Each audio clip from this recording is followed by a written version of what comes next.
Cette fois c'est la fin, on se retrouve pour une toute nouvelle vidéo Lego. Aujourd'hui magazine Lego Star Wars du mois de janvier 2026. On est donc sur le premier magazine Lego Star Wars de cette année 2026. Et on va tout de suite commencer par la mini-figurine.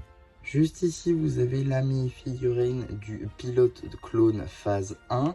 Un film qui n'est pas cuivre à ce magazine, néanmoins une figurine plutôt cool à avoir à l'intérieur. Effectivement, jusqu'alors cette figurine était exclusive au set d'août 2025 du V19 Torrent, un set donc d'une valeur de 65 €.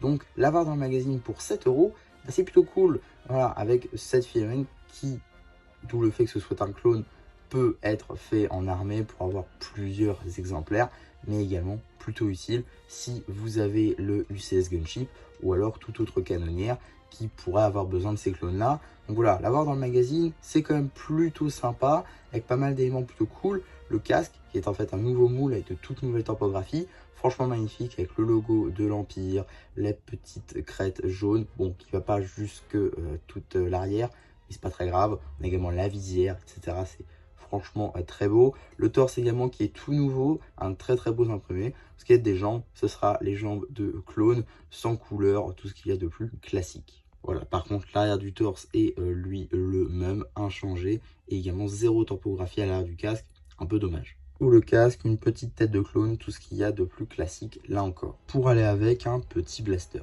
Donc voilà, film plutôt intéressante pour commencer cette année 2026. Donc pour continuer un petit peu sur cette lancée, on va regarder très rapidement le paper bag juste ici qui nous montre donc une image à l'échelle de notre mini-figurine, une illustration, son nom évidemment, Phase 1 Clone Pilot, l'âge bien sûr. On aura également l'échelle ici, ainsi que le petit numéro d'item qui permettra de le rajouter à votre collection Brexit ou tout simplement d'obtenir les instructions sur le site de Blue Ocean. D'ailleurs, en ce qui concerne ce petit numéro d'item, à noter qu'il a changé, ils ont changé de système simplement, il ne ressemble en rien à celui de l'année dernière, simplement parce qu'il est tout nouveau, il incorpore des lettres notamment. Donc voilà pour cela. Et également, c'est pas moi qui l'ai découpé comme n'importe quoi, c'est juste qu'il est arrivé comme ça. Voilà, comme vous pouvez le voir, il y a une petite bulle qui a dû se créer d'air, et du coup la colle s'est mal collée. C'est pour ça qu'il y a cette petite ligne là. Un peu dommage du coup, mais bon, c'est pas bien grave, hein, la fille n'avait rien, donc voilà, c'est le principal.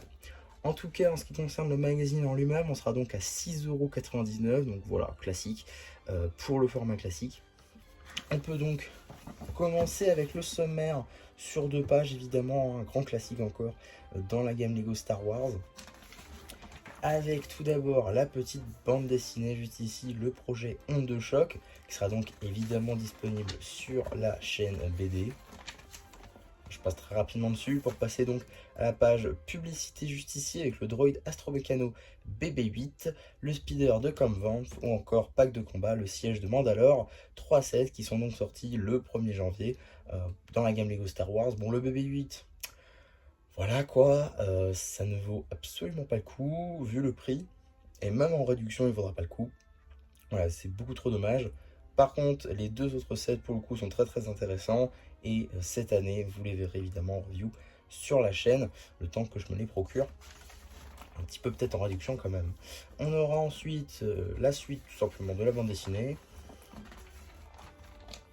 Voilà.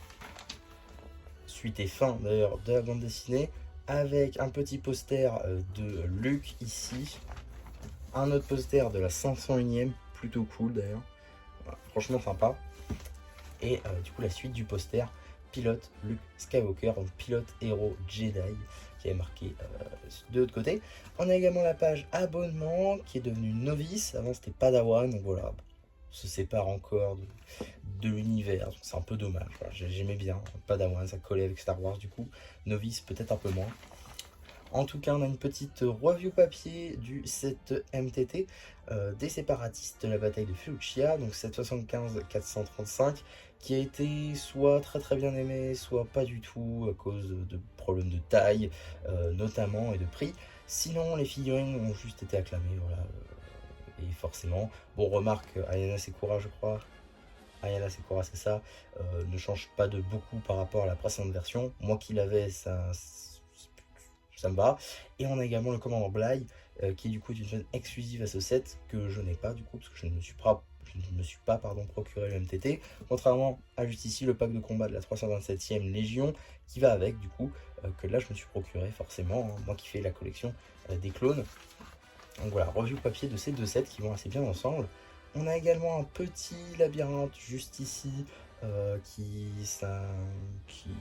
va dans la lignée de la prélogie, forcément avec Anakin conduit un N1 Starfighter. On a également un autre petit jeu avec différents chasseurs de primes, en passant par du droïde, en passant par d'Alien, en passant par du Boba, en passant par du Cat Bane et en passant par du Book of Boba Fett, je sais plus le nom, Fan Cheng, je crois que c'est ça, quelque chose comme ça, j'ai plus exactement le nom. En tout cas, on a également d'autres petits jeux sur le thème cette fois-ci de la trilogie originale, en passant par... qu'est-ce que c'est ça? Ah oui, d'accord, ok. QCM, en passant par du labyrinthe, en passant par reconnaître des vaisseaux, en passant par du puzzle, donc voilà, bon, pourquoi pas. On a également une petite page dédiée à notre surprise du jour, ainsi qu'une petite bande dessinée qui la met en tête, forcément avec le V1930, une petite BD de 3 pages qui ira très bien du coup là-dessus. Et d'ailleurs, alors ça par contre c'est juste pour nous... super, j'ai plus le mot. Pour nous narguer, voilà, parce que ici le droïde de Plo Koon, bah, il a son torse, il a son corps, contrairement à tout simplement le 7 qui a Plo Koon, où il y a juste la tête. Voilà, ça c'est un peu dommage. Peut-être d'ailleurs que j'essaierai de refaire son torse avec du R2D2. Pourquoi pas, ça peut être sympa. N'hésitez pas à me dire ça si vous le voulez en shorts, un de ces quatre. Fin de la bande dessinée. On a également juste ici tout simplement des petits courriers, voilà, des petites collections Lego Star Wars qui ont été envoyées au magazine, ainsi que la capacité de faire notre propre bande dessinée Lego Star Wars avec du coup juste là quoi, tout simplement.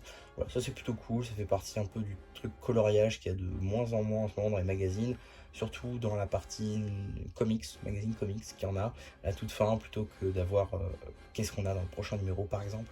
Donc voilà, plutôt cool de retrouver ça dans le magazine plus classique.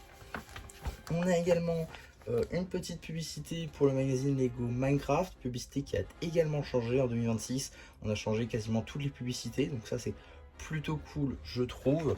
Et on a également une petite publicité pour les nouvelles cartes Ninjago Dragon Rising, dont je vous ai normalement déjà sorti au moins une ouverture de cartes ainsi que la review de l'album tout simplement. Et donc qu'est-ce qu'on a dans le prochain magazine Lego Star Wars? Nous aurons une figurine déjà, ça c'est plutôt cool, avec un Night Trooper. Alors Night Trooper plutôt sympa d'avoir dans le magazine, hein, notamment parce que c'est un peu compliqué d'avoir un Night Trooper, soit le Battle Pack du coup de juin 2025, soit la bataille sur Peridea qui est bientôt sortie des rayons je crois. Donc l'avoir dans le magazine c'est plutôt cool, et même si vous avez déjà ces deux sets, ça permet encore une fois d'accroître votre armée, et ça c'est plutôt sympa. Par contre, pourquoi avoir mis celui avec le casque gris? On aurait tous, je pense, préféré celui avec le casque blanc. Mais bon, dommage à ce niveau-là, une opportunité manquée. Mais bon, d'avoir des figurines sur les séries un petit peu récentes, style Ahsoka, style par exemple Obi-Wan Kenobi, ça aurait pu être sympa dans le magazine. Là, c'est le cas, donc c'est plutôt cool à ce niveau-là. Et ça sortira évidemment le 4 février. Donc voilà, tout simplement pour ce magazine Lego Star Wars. J'espère en tout cas que ça vous aura plu. Surtout, n'hésitez pas à me le dire en commentaire. N'hésitez pas non plus à liker la vidéo, à vous abonner, à partager. Et moi, c'était MC qui vous dit bye bye.